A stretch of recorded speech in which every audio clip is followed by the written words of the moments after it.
All right, let's dive into self-love today. Okay. If you're here, you're probably ready to really unpack this whole idea. And we've got some great material from psychology today Yep. to guide our deep dive. I think you'll be surprised by some of the stuff they say, like how self-love is not really about bubble baths and face masks, Right. but it's more like a really powerful tool for setting boundaries in all parts of your life. Yeah, that's what I found really interesting too. The article really gets into dismantling that fluffy, surface level understanding of Yeah. self-love and how it's connected to some deeper stuff about how we see our own worth. Yeah. And speaking of misconceptions, Yeah. we got to address the elephant in the room, like the idea that self-love is just narcissism, in disguise. Right. I'm convinced after reading this article that that is so far from the truth. Yeah, I totally agree. The article really differentiates, that self-absorption from genuine self-care. Hmm. And it's an important distinction to make. Yeah. So before we get too far ahead of ourselves, let's just start with the basics, Yeah. What is self-love? Not the Instagram version, but the real deal. So the Psychology Today article defines it as a state of acceptance, kindness, and respect toward yourself. Okay. It's about recognizing your inherent worth and prioritizing your well-being physically and emotionally.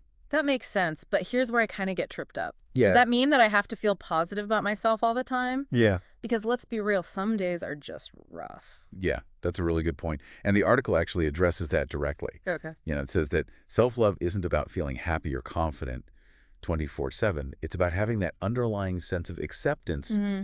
even when you mess up, even when you're not feeling your best. Right. It's think about how you love someone close to you, a partner or a child, a friend. Yeah. You don't just stop loving them because they make a mistake or have a bad day. Right. Yeah. Yeah, that's such a helpful analogy. It's about that deep, unconditional care, even when things are kind of messy. Right. Okay, so we're starting to get a handle on what self-love actually is. But why should we care? Right. What difference does it make in our lives? So that's where it gets interesting. The article really argues that self-love is the foundation for so many positive things in our lives. Okay. Things like assertiveness, Yeah. healthy boundaries, Mm-hmm. fulfilling relationships, Mm-hmm. and even the ability to pursue your goals with confidence. Wow. So it's not just this feel-good concept. It actually has practical implications for how we live our lives. Exactly. And on the flip side, when we're lacking in self-love, it can create a lot of challenges. Oh, okay. Like constant self-criticism, people-pleasing to the point of exhaustion, Hmm. perfectionism Right. that keeps us stuck, or even tolerating, unhealthy situations because we just don't believe that we deserve better. That's powerful stuff. Yeah. It really highlights how self-love or the lack of it impacts every aspect of our lives. It does. It's like this underlying current that influences how we interact with the world, how we make choices, and ultimately how we experience life. Okay, so we've established that self-love is important, but how do we actually do it? Right. How do we put this into Well- practice in a way that feels real and sustainable? Well, the Psychology Today article gives some concrete examples Yeah. and breaks self-love down into 8 actionable areas. Okay. I know it sounds like a 8 areas, huh? yeah, but don't worry, we're going to break it down. All right, hit me with number 1. Okay, so the first one is self-compassion. Okay. And this goes beyond just being nice to yourself. Right. It's about treating yourself with the same kindness, understanding, and empathy you would offer a close friend who's going through something difficult. Okay.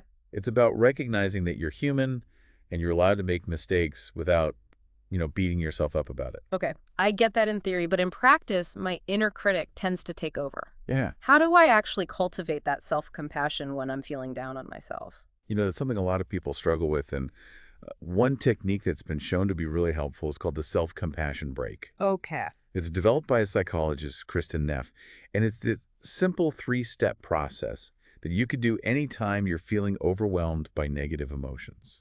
Ooh. Tell me more about this self-compassion break. Okay, so It sounds like something I could use. the first step is to just simply acknowledge what you're feeling. Okay. Just name it like, I'm feeling stressed, I'm feeling anxious, whatever it may be. Okay. The second step is to remind yourself that you're not alone in this. Right. Everyone experiences these difficult emotions. It's just part of being human. Mm-hmm. And the third step is to offer yourself some words of kindness and support. just like you would to a friend in need. I love that. Yeah, It's so simple, it is. yet it feels so powerful. Right. It's like giving yourself permission to be human and offering yourself that same support you would so willingly give to others. Exactly. Then the more you practice this, the more natural it becomes to respond to yourself with compassion, even in those challenging moments. Okay, that's 1 down, 7 to go. Right. What's the next area of self-love we're diving into? So the next one is all about boundaries. Ooh, boundaries. And we're not talking about like fences and property lines here. Right. We're talking about those invisible lines we draw to protect our time, our energy, Right. and our emotional well-being. Oh, boundaries, that's a big one. It is. I know a lot of people, myself included, struggle with this. Yeah. It's so easy to say yes to everything and everyone, even when it leaves us feeling drained and resentful. It is. It's a common struggle, and it often stems from this fear of disappointing others or this belief that we're not allowed to prioritize our own needs. But the article makes a really good point about why setting boundaries is an act of self-love. I can see that now when we set boundaries, we're essentially saying, I matter, my needs matter, and I deserve to be treated with respect. It's about recognizing our worth and communicating that to the world. Exactly. And it's not always easy, especially when we're dealing with people who are used to us saying yes. Right. But with practice, it does become easier to identify our limits and communicate them assertively. I think that's where things get tricky for me, at least. Yeah. Especially in relationships where there's a power dynamic at play, like with a boss or a family member. Yeah. Even a romantic partner. Right. Like, how do we navigate those situations where setting boundaries feels risky or uncomfortable? That's a really good question. And I think it's important to acknowledge that setting boundaries can be really challenging in those situations, but it also becomes even more crucial Okay. because those are often the relationships where our needs are most likely to be overlooked or disregarded. Feels like the tougher the boundary is to set, the more important it actually is to set it. Exactly. And there are definitely strategies for doing so effectively, Okay. but maybe we can dive into those a little bit later. For now, let's move on to the third area of self-love that the article highlights. Okay. Self-care. Self-care. Now, this is something I can get behind. Face masks, bubble baths, curling up with a good book. Okay. Sign me up. Well, while those things can be enjoyable, the article emphasizes that self-care is about more than just pampering or indulgence. Wait, hold on. Are you saying bubble baths aren't real self-care? No, hear me out. Okay. It's not that those things are bad. Okay. They can be great for relaxation and stress relief, but true self-care goes a little deeper. Okay. It's about engaging in activities that nourish you physically, mentally, and emotionally. It's about making choices that support your overall well-being. So you mean it's not just about what feels good in the moment, but what actually sustains us? Right. And helps us thrive in the long run? Exactly. Got it. So think about what truly fills your cup. Yeah. You know, it might be exercise, spending time in nature, connecting with loved ones, pursuing a creative hobby, or even just taking a few minutes each day to sit in silence and reconnect with yourself. It's about finding what nourishes you and making it a priority. Okay. I'm starting to see self-care in a whole new light. It's bet. not about checking off a box or indulging in like fleeting pleasures. It's about making conscious choices that support our overall well-being. That's a game changer. Exactly. It's about recognizing that you deserve to be cared for, and that starts with you caring for yourself. Okay, so we've covered self-compassion, setting boundaries, and reframing our view of self-care. Yeah. I'm already feeling like I'm learning so much. Good. But we still have 5 more areas to explore, right? We do. We're just scratching the surface here. But before we move on, Okay. I'm curious what's resonating with you so far. Oh, What stands out to you as particularly relevant or challenging? honestly, I'm really struck by the idea that self-love isn't about achieving some perfect state of happiness or confidence, Right. but rather about building this foundation of acceptance and care, even in the midst of our imperfections and struggles. It feels so much more attainable and, dare I say, even more powerful than the idealized version of self-love I had in my head. I love that you're bringing that up because that's really at the heart of what the article is trying to convey. Yeah. It's about shifting away from this idea that self-love is a destination we reach, Right. and instead embracing it as an ongoing practice, a way of relating to ourselves with kindness and compassion, no matter what life throws our way. That's so beautifully put, and I think it speaks to why this conversation is so important. Yeah. You know, we're not striving for some unattainable ideal. We're learning to embrace ourselves, fully flaws, and to treat ourselves with the same care and respect we would offer to someone we love. Exactly. And that's a journey worth taking, even if it's one we're always on. I couldn't agree more. And I'm excited to keep exploring these other areas of self-love and see how they can help us navigate that journey with more grace and resilience. I'm with you on that. Oh, So shall we dive into area number 4? let's do it. I'm all ears. Okay. Okay, so area number 4 is celebrating your achievements. Ooh, that sounds fun. I'm always up for a good celebration. Right. But to be honest, sometimes I feel a little awkward, tooting my own horn. Yeah, Is it really that important to celebrate our own wins? absolutely. It's not about bragging or seeking validation from others. Okay. It's about acknowledging your efforts and Right. recognizing how far you've come. Okay. It's about reinforcing that sense of self-worth and building confidence in your abilities. So it's like giving ourselves a pat on the back for a job well done. I can get behind that. Yeah, But honestly, sometimes it's hard to even recognize our own accomplishments, Right. especially when we're so caught up in that cycle of striving for more, more, more. yeah. How do we break out of that and actually appreciate the wins, big or small? That's a really good point. We often get so focused on what's next, what we haven't achieved yet, that we forget to pause and savor those moments of success. Right. It's like we're running a marathon and we're only looking at the finish line. Hmm. We never take the time to appreciate the scenery along the way. That's a great analogy. Yeah. So how do we start appreciating the scenery, so to speak? Yeah. How do we shift our mindset to actually recognize and celebrate our accomplishments? So one practical tip is to keep a success journal. Okay. It doesn't have to be anything fancy. Yeah. Just a simple notebook where you jot down your wins, big or small, each day. Okay. It could be like finishing a challenging project at work, Mm-hmm. cooking a delicious meal, Right. having a meaningful conversation with a friend, Yeah. anything that makes you feel proud of yourself. I love that idea. It's like creating a tangible record of all the amazing things we're accomplishing, Exactly. even when they might feel small or insignificant in the moment. Right. And then when those self-doubt gremlins start creeping in, Uh-huh. you can flip through that journal Yeah. and remind yourself of all the amazing things you've already accomplished. I like that. Yeah, it's a powerful way to boost your self-confidence and cultivate that sense of self-belief. That's such a practical and empowering tool. I'm definitely going to start a success journal tonight. What else does the article suggest for celebrating our achievements? Well, it also encourages us to find ways to celebrate that Mhm. feel authentic and meaningful to us. Okay. For some people, that might involve treating themselves to something special. Mhm. For others, it might be sharing their accomplishments with loved ones. Mhm.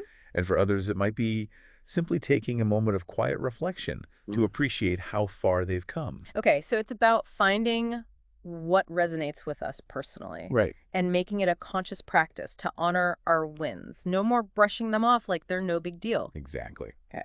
I'm feeling inspired already. What's next on our list of self-love practices? So the next one is all about the power of positive self-talk. Okay.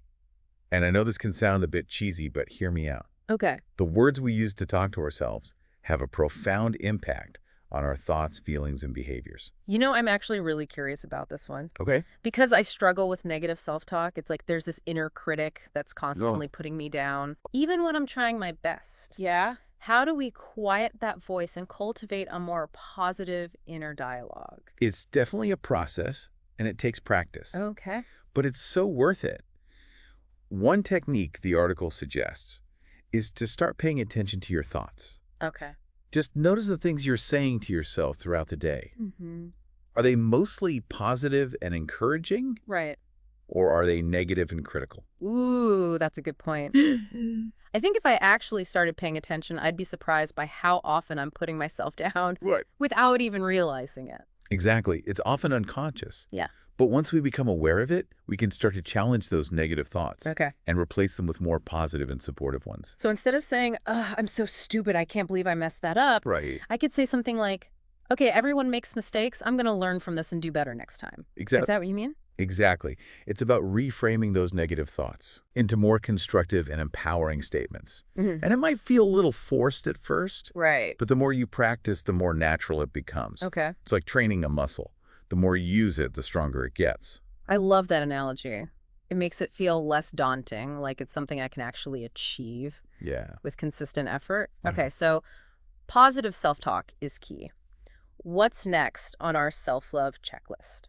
So the next one is all about self-acceptance. Okay. And this is a big one because it goes beyond just accepting our strengths and accomplishments. Okay. It's about embracing all parts of ourselves, even the parts we might not like so much. Oh, that's a tough one. It is. Especially in today's world where we're constantly bombarded with images of perfection on social media. Right. It's so easy to get caught up in comparing ourselves to others and Mhm. feeling like we're not good enough. Right. How do we cultivate that sense of self-acceptance in a culture that's so obsessed with like flaws and imperfections? You're absolutely right. It's a real challenge, and it's something we all struggle with to some extent. Mm-hmm. But I think the key is to remember that those images we see on social media are often carefully curated and filtered. Right. They don't represent the full reality of anyone's life. I think that's so important to remember. It's easy to forget that what we see online is often like a highlight reel, Right. not the behind-the-scenes reality. Exactly. And even beyond social media, we all have this inner critic that tends to focus on our flaws and imperfections. Yeah. It's like we have this magnifying glass that zooms in on all the things we don't like about ourselves All right. while ignoring all the good stuff. So how do we ditch the magnifying glass and start seeing ourselves through a more compassionate Yeah. and accepting lens? Well, one thing the article suggests is to practice gratitude for our bodies and minds. Okay. Instead of focusing on what we don't like, Right. we can try to shift our attention to what we appreciate about ourselves. That's a great suggestion. Instead of focusing on the things I want to change, I can try to appreciate my body for all the amazing things it does for me. Exactly. Like allowing me to walk and talk and dance and experience the world. Exactly. It's about recognizing that our bodies are these incredible machines Mm-hmm. and our minds are capable so much. Right. And even beyond our physical and mental attributes, Yeah.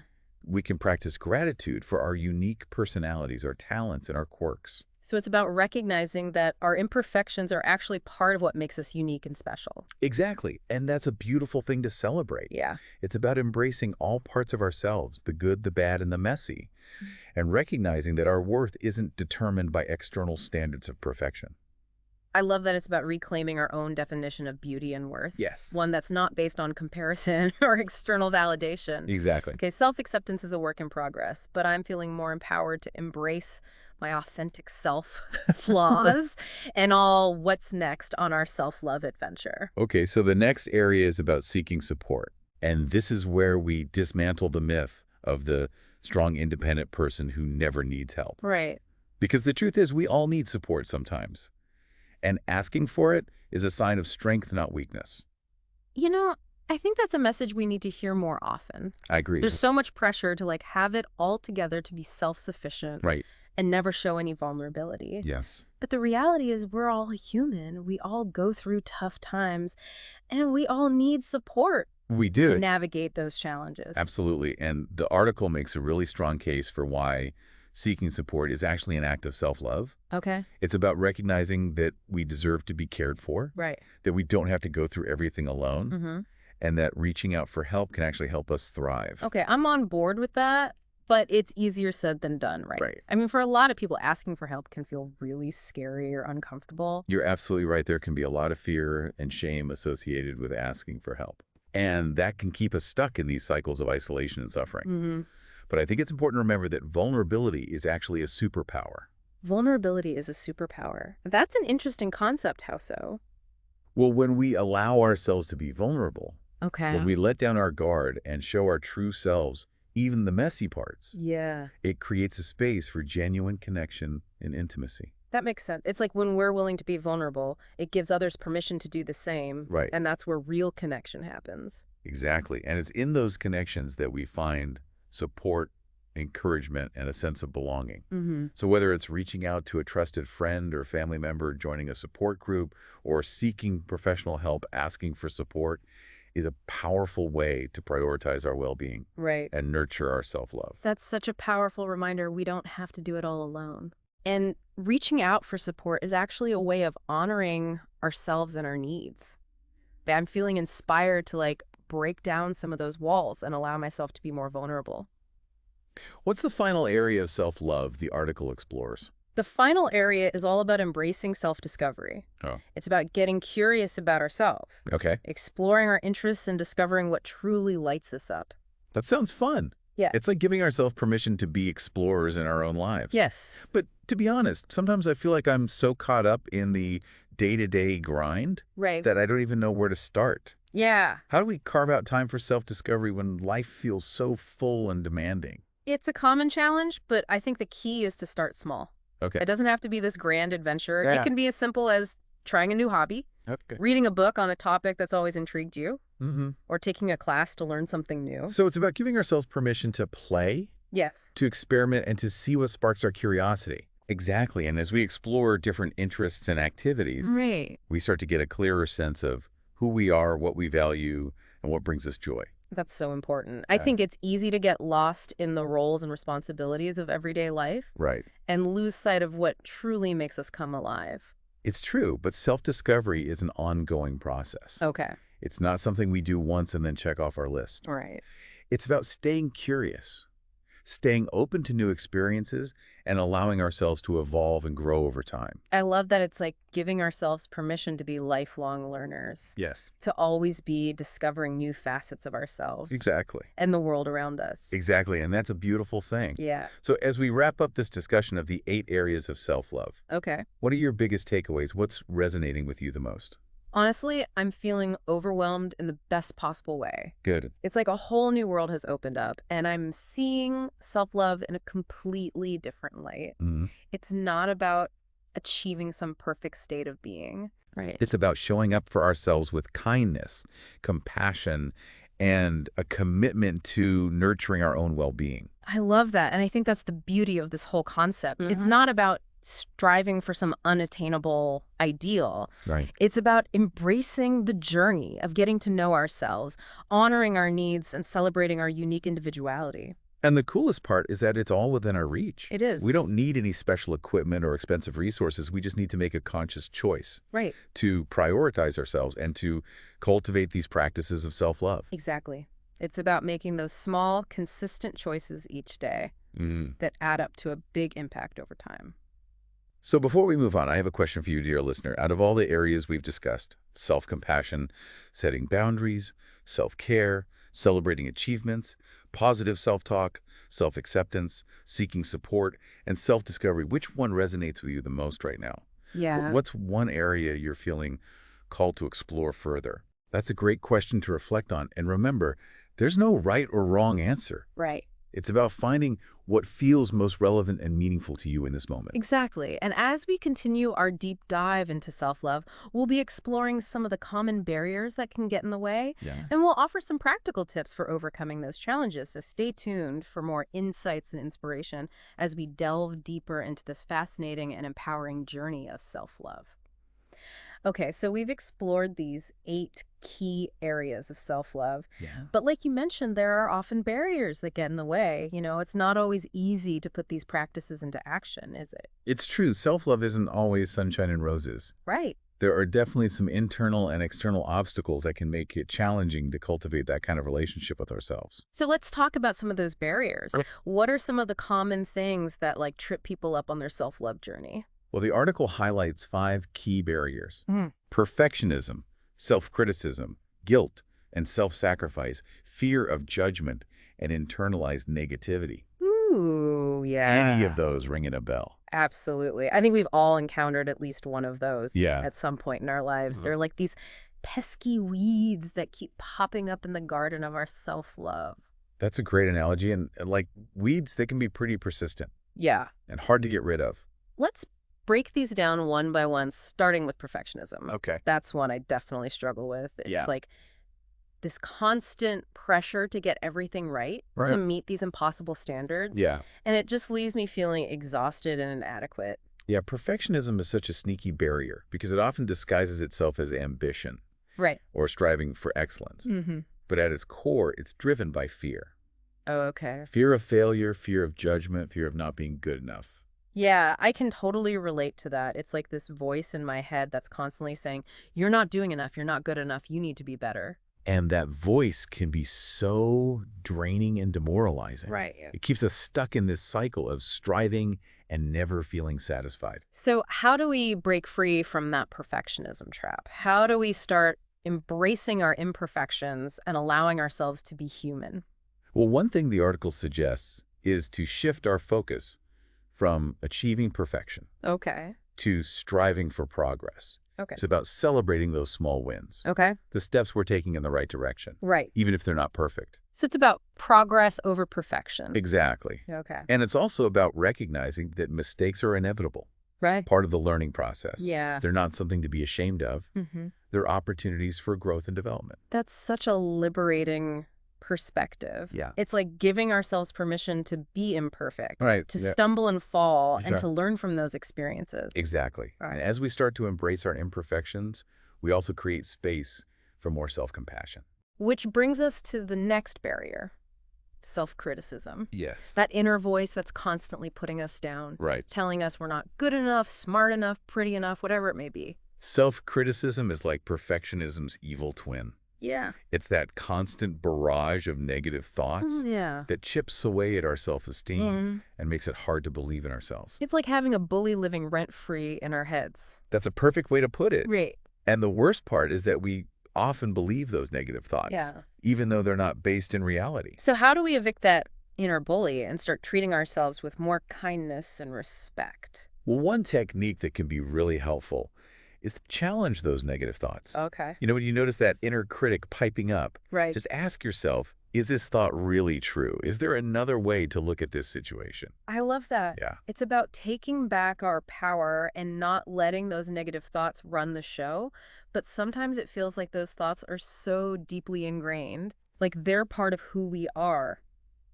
I hear that a lot.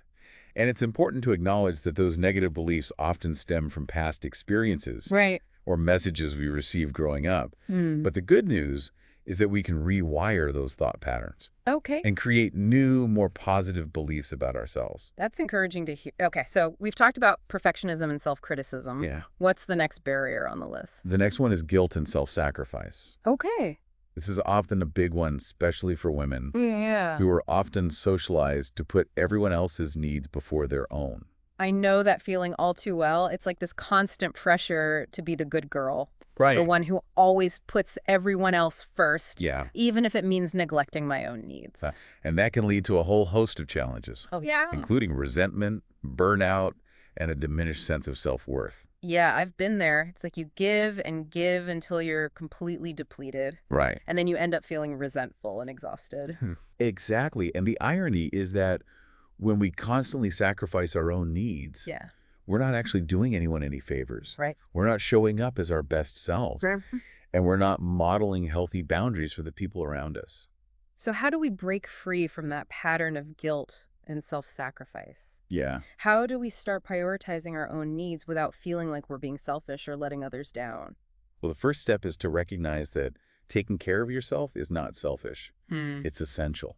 Okay. It's like putting on your own oxygen mask before assisting others on an airplane. Right. You can't help anyone if you're not breathing yourself. That's such a powerful analogy. It Yeah. really highlights the importance of prioritizing our own well-being. Exactly. And it's also about challenging those societal expectations Right. and giving ourselves permission to say no to things that drain our energy or don't align with our values. Learning to say no without feeling guilty or obligated is a skill that takes practice. It does. But it's so liberating. It is. And it's also about recognizing that our worth isn't tied to how much we do for others. Right. We are worthy of love and care simply for being who we are, not for what we accomplish or how much we give. That's a powerful message. Okay, so we've tackled perfectionism, self-criticism, and guilt and self-sacrifice. Yes. What's the next barrier we need to address? The next one is fear of judgment. Okay. This is the fear of what others will think of us if we prioritize our own needs, Right. if we set boundaries, if we allow ourselves to be vulnerable. Oh, that one's a biggie. I think we've all experienced that fear. We have. Of not being liked or accepted. Yeah. Of being judged or criticized for being who we truly are. It's a universal human experience, and it can be incredibly paralyzing. It can. You know, it can keep us stuck in people-pleasing patterns, prevent us from pursuing our dreams, and make it hard to embrace our authentic selves. So how do we overcome that fear?